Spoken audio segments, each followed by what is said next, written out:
Hello students of 8th class, we are study about history chapter 7 crafts in India. Okay, so यहाँ पर आपको let's part second को मैं आज explain करने वाली हूँ। यहाँ पर आपको कुछ एक लेटर टाइप का एक ये दिख रहा है portion. First of all we read it. Okay, ये आपको क्या करना है, पॉज करके रीड करना है एज यू नो, देन इसको समझना।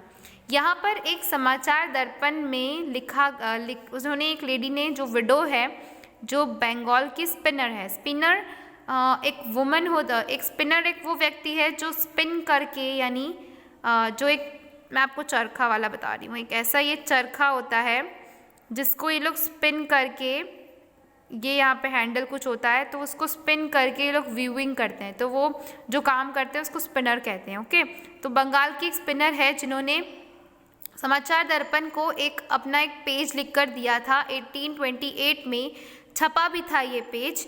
तो ये पेज उन्होंने क्या लिखा था, अपनी फाइनेंशियल कंडीशन के बारे में लिखा था, जो उनके साथ आखिरी 3 साल बीते थे, लास्ट 3 years हुआ था। तो यहाँ पर उन्होंने लिखी है द टू द एडिटर समाचार। यहाँ पर उन्होंने अपनी पूरी गाथा बताई है। First of all she said about her life. तो उन्होंने क्या बताया कि मेरी एज 22 है, मैं अपनी 3 बच्चियों के साथ विधवा हूँ। मेरे हस्बैंड मेरे लिए कुछ भी छोड़ के नहीं गए थे। जब मेरी एज 22 थी तब मेरे पास 3 बच्चियाँ थी, कुछ भी नहीं था खाने को पीने को।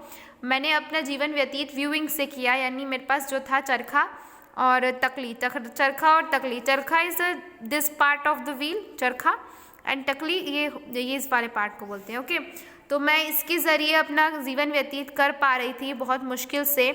तो मैं, ऐसा था कि उस टाइम पे बहुत मुश्किल से 28 रुपीज़ कुछ जमा किया था। तो मैंने अपनी पहली बेटी की शादी की, फिर ऐसे ही करके मैंने जमा करके दूसरी बेटी करी, फिर तीसरी बेटी करी। बट अब जब मैं और मेरी मदर इन लॉ, मतलब सासू माँ, ओके, जब हम दोनों ही रह गए हैं और 3 सालों से हम लोगों का गुजर बसर बहुत मुश्किल हो गया है। क्यों? क्योंकि जो हमारा काम है वो बिल्कुल नहीं चल रहा है। अब पहले लोग क्या थे कि मुझे काम देते थे, उसके लिए मुझे एडवांस भी देके जाते थे कि ये आप कब बना के रखेंगे, इसके लिए मैं एडवांस भी दे रहा हूँ, तो मुझे रिक्वेस्ट करने पर एडवांस भी मिल जाता था। लेकिन अब क्या हो रहा है कि मैं बना के रखते जा रही हूँ। मैं उस जिस ज़माने की जिस प्राइस में बेच रही थी मैं, उसका मैंने 1/4 प्राइस रख दिया है, तो भी कोई ख़रीदने के लिए नहीं आ रहा है। तो ये इसलिए हो रहा है क्योंकि आप लोगों ने बहुत सारे फॉरेन से बिलाती यान, जो वहाँ का जो वो है, इंपोर्ट करा बहुत ही बड़े तौर पर। तो इस कारण मेरा काम बंद हो गया। तो इन्होंने बोली कि मैं बहुत ज़्यादा परेशान हूँ, आप इसका कुछ हल निकालें। सो ये लेटर से आपको क्या समझ में आ रहा है कि इन द नियरली 1828 के टाइम के कुछ आपको फाइनेंशियल इश्यूज़ यहाँ पे समझ में आ रहे हैं कि इंडिया में उठने लगे थे। सो यहाँ पर क्लोथ की प्रोसेस क्या थी, कैसे आर्टिस्टों ने बनाया, क्या स्पिनिंग में प्रोसेस होती है, तो ये आपको स्टेजेस के थ्रू मैं समझाती हूँ। फर्स्ट हम समझते हैं कि स्पिनिंग क्या है। स्पिनिंग एक ऐसी चीज़ है जो रॉ मटेरियल कहाँ से आता था, जो ये फसल आती थी, जो उगते थे, ठीक है, उससे उगाकर जो यान से थ्रेड बनाया के वो बेचा जाता था, वो सब कुछ वुमेन के द्वारा ही किया जाता था, चरखा से या टकली से।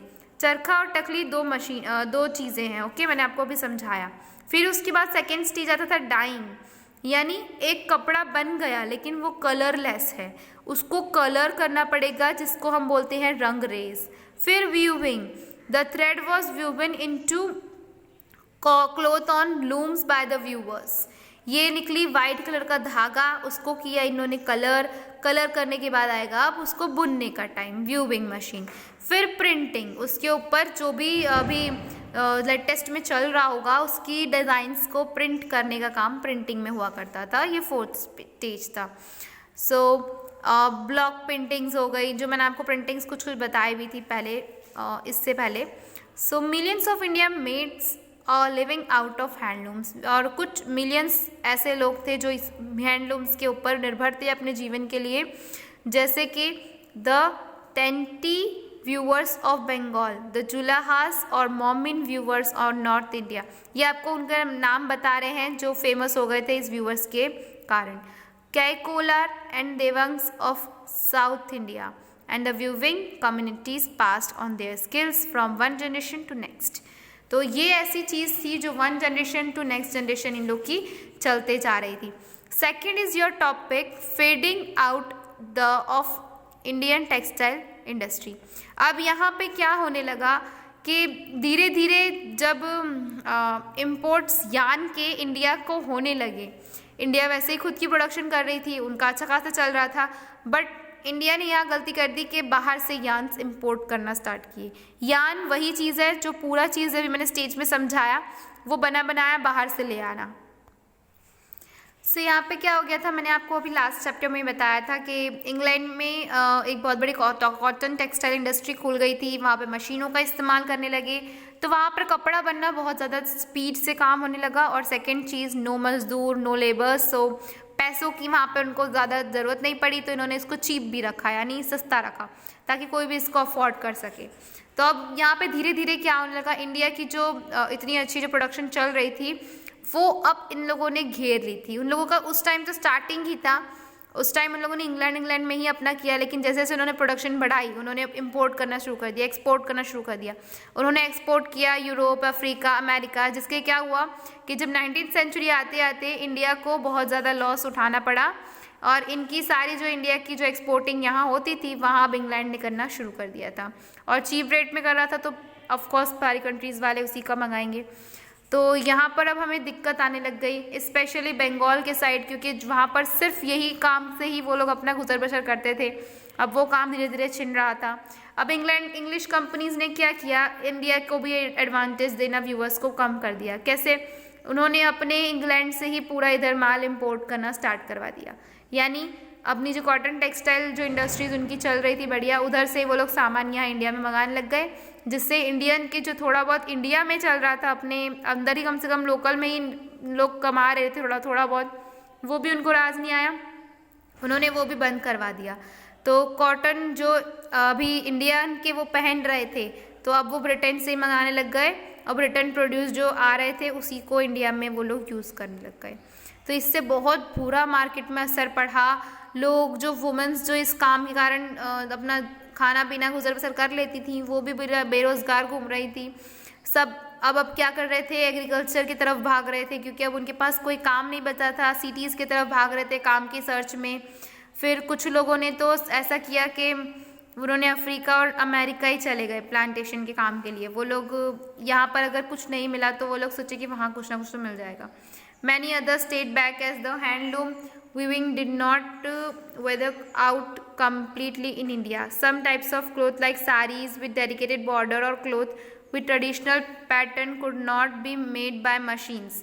यहाँ पर क्या हो रहा था कि जो साड़ी और क्लोथ है ट्रेडिशनल पैटर्न्स में जो बनती थी, मतलब बॉर्डर साड़ी बोल सकते हैं, और जो हाथ की बुनाई होती है वो बहुत रेयर चीज़ है, तो वो मशीन से तो बन नहीं पाई. तो ये चीज़ें डिमांड में फिर भी रही, इसलिए जो रिच और मिडिल क्लास के लोग थे वो लोग इसका डिमांड करते थे. तो ये एक ये सोर्स सिर्फ बचा था कि ये वाला काम, वो भी ये ऐसा काम है कि सब लोग नहीं कर सकते थे, जिनका हाथ बैठा हुआ है वही काम ये कर पाते थे. तो ये मतलब कम तो हुआ, लेकिन इसकी प्रोडक्शन में कोई कमी नहीं आई. ये अच्छा और फेमस होते गया. By the poor was not all manufactured in the textile industry of England. In the late 19th century, Solapur जो कि है वेस्टर्न इंडिया, जो सोलापुर साड़ियाँ आज भी फेमस है, Madura in South India emerge important news centre of weaving. तो इसके रिगार्डिंग सोलापुर और मदुरा में एक एक सेंटर बना दिया गया, क्योंकि ये वाला काम अच्छा चल रहा था. फिर उसके बाद मोहनदास करमचंद गांधी जी को लगा कि नहीं, हमें अपनी इंडिया के हैंडलूम को बचाना है, कि हमारी कारीगरी, हमारा टेक्सचर है इंडिया का, उसको बचाना है. तो उन्होंने एक खादी नेशनलिज्म ही दे दिया खादी को, खादी जो कपड़ा होता है उसको, कि वो हमारा नेशनल क्लोथ है. पुलिस की वर्दी, पोस्ट ऑफिस की वर्दी, जितने भी सिक्योरिटी गार्ड्स की वर्दी है, ये सारी हम खाकी की बनाएंगे, और इसी को हम अपने और चरखा को, जो चरखा दिखता है, जो मैंने आपको बताया था, ये चरखा, इसमें 24 स्ट्रिप्स होती है, ये वाली चीज़ को उन्होंने क्या किया, अपने नेशनल फ्लैग में, जो ट्राई कलर हमारा नेशनल फ्लैग है, उसमें 1931 में इसको जो डाल दिया, जैसा आपको दिखता है हमारे फ्लैग में. ओके, तो ये मिडल में ये चरखा को डाल दिया गया, ताकि इस बता सके हम ब्रिटिश को कि नहीं, हमारे पास अब हमारे पास हमारी अपनी एक वो है, हम अपने निर्णय खुद ले सकते हैं, हम अपने डिसीजन खुद ले सकते हैं, ये दिखाने के लिए उन्होंने ये किया। तो इससे हमारी चरखा और हमारी संस्कृति को हर्ट ना हो, इसलिए उन्होंने ये कदम, इतना बड़ा कदम उठाया। फिर कॉटन मिल्स ऑफ इंडिया। अब कॉटन मिल्स की इंडस्ट्रीज़ कैसे इंडिया में डालना शुरू हुई। सबसे पहले 1854 में एस्टैब्लिश हुआ बॉम्बे में, जो आज के टाइम पे मुंबई है, और बॉम्बे ने बिल्कुल अपना प्रोडक्शन स्टार्ट किया। धीरे धीरे करके इन्होंने क्या किया, जब बॉम्बे में अच्छा काम चलने लगा तो इन्होंने 84 मिल्स और यहाँ पर डेवलप की बॉम्बे में, जिसका एक्सपोर्ट डायरेक्ट कहाँ हो रहा था, रॉ मटेरियल का, चाइना और इंग्लैंड में हो रहा था। तो चाइना से यहाँ अच्छी कमाई हुई है 19th सेंचुरी के अराउंड, 1900 सेंचुरी के अराउंड। तो ये एक गुजरातियों का बिजनेस बन गया मेन।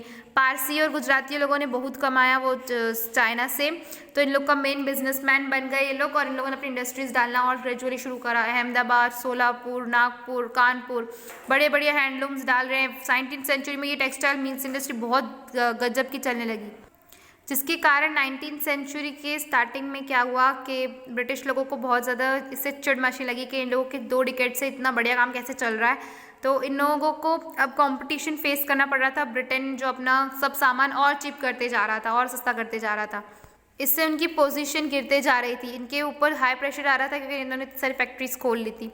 सो जब तक यहाँ पर ऐसे चलता रहा, तब ब्रिटिश लोगों ने फर्स्ट वर्ल्ड वॉर डिक्लेयर कर दी, जिसमें इन लोगों की प्रोडक्शन को बहुत ज़्यादा हार्म पहुँचाया। इन्होंने ज़बरदस्ती इधर से मिलिट्री की ड्रेसेस यहाँ पर बनवाना शुरू कर दिया। कब? 1914 से 1980 के बीच में। यह आपको लेट्स ट्राई वन में प्रोवाइड कर दूंगी। फिर नेक्स्ट हम आते हैं टर्म के साथ एकदम मज़ेदार किस्से लेकर। Okay, good bye, love you.